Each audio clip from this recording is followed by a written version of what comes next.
স্বভাবত মানুষ যখন গুনাহ করে তখন মানুষ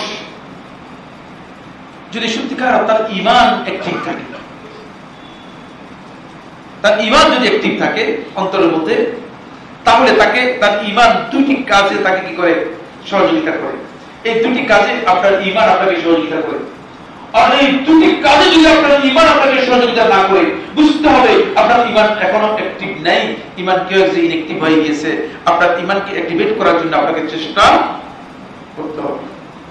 এই জন্য এটা বললাম, কারণ এটা জানতো। এক নম্বর পয়েন্ট হচ্ছে গুনাহ হয়ে যাওয়ার পরে, যখন গুনাহ হয়ে গিয়েছে সাথে সাথেই আপনার ঈমান আপনাকে তাগাদা দিবে, আপনার ঈমান আপনাকে বাউন্ড করবে আল্লাহ তাআলার কাছে তওবা করে ফিরে এসে যত দ্রুত সম্ভব আল্লাহ তাআলার কাছে ক্ষমা প্রার্থনা করার জন্য।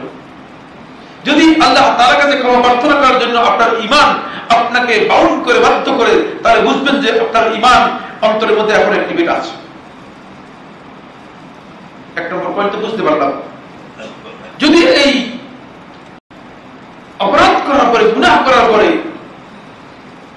আপনার ঈমান যদি আপনাকে এভাবে বাধ্য না করে, তাহলে বুঝবেন যে অন্তরের মধ্যে আপনার ঈমান হয়তো আছে অথবা নেই, কিন্তু অ্যাক্টিভ নেই যে কোনো সন্দেহ নেই। এটা অ্যাক্টিভ নেই যে কোনো সন্দেহ নেই। দুই নম্বর হচ্ছে আপনাকে যেই কারণে আপনার এই গুনাহ হয়েছে, মানে যেই কারণে আপনি আল্লাহ তাআলার অবাধ্যতার মধ্যে পতিত হয়েছেন, যেই কারণে আল্লাহ তাআলার অবাধ্যতার মধ্যে আপনি নিমজ্জিত হয়ে গিয়েছেন, সেই কারণ দূর করার জন্য আপনাকে বাধ্য করবে। যদি কারোর সাথে বন্ধুত্বের কারণে হয়ে থাকে, তার সাথে বন্ধুত্ব আপনার কাট করতে বাধ্য করবে। যদি কারোর সাথে আপনার চলাফেরার কারণে হয়ে থাকে, তাহলে সেটা আপনাকে বাধ্য করবে। যদি পরিবেশের কারণে থাকে, সেই পরিবেশ ত্যাগ করতে আপনাকে বাধ্য করবে।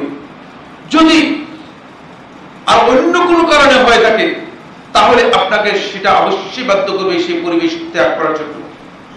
হতে পারে আপনাকে হারাম ত্যাগ করার জন্য আপনাকে চাকরি ছেড়ে দিতে বাধ্য করবে আপনার ঈমান, যদি আপনার অন্তরের মধ্যে ঈমান অ্যাক্টিভেট থাকে। এই দুটি কাজে আপনার ঈমান আপনাকে কি করবে? বাধ্য করবে। কিন্তু যদি এই দুটি কাজের একটি কাজেও আপনার ঈমান আপনাকে সহযোগিতা না করে অথবা বাধ্য না করে, তাহলে আপনি নিশ্চিত যে আপনার ঈমান আসলে অ্যাক্টিভেট নেই, আপনি ঈমানদার দাবি করতেছেন। কারণ গুনাহ হতে হতে আপনার ঈমানের উপর, আপনার অন্তরের উপর এমন ভাবে কালিমা লেপন হয়ে গিয়েছে, এমন ভাবে কালো হয়ে গিয়েছে, যে এত শক্ত হয়ে গিয়েছে যে আল্লাহ তাআলার মানে ভয়ের অনুভূতিটুকু আপনার ঈমান থেকে পরিপূর্ণরূপে, আপনার অন্তর থেকে পরিপূর্ণরূপে হারিয়ে গিয়েছে।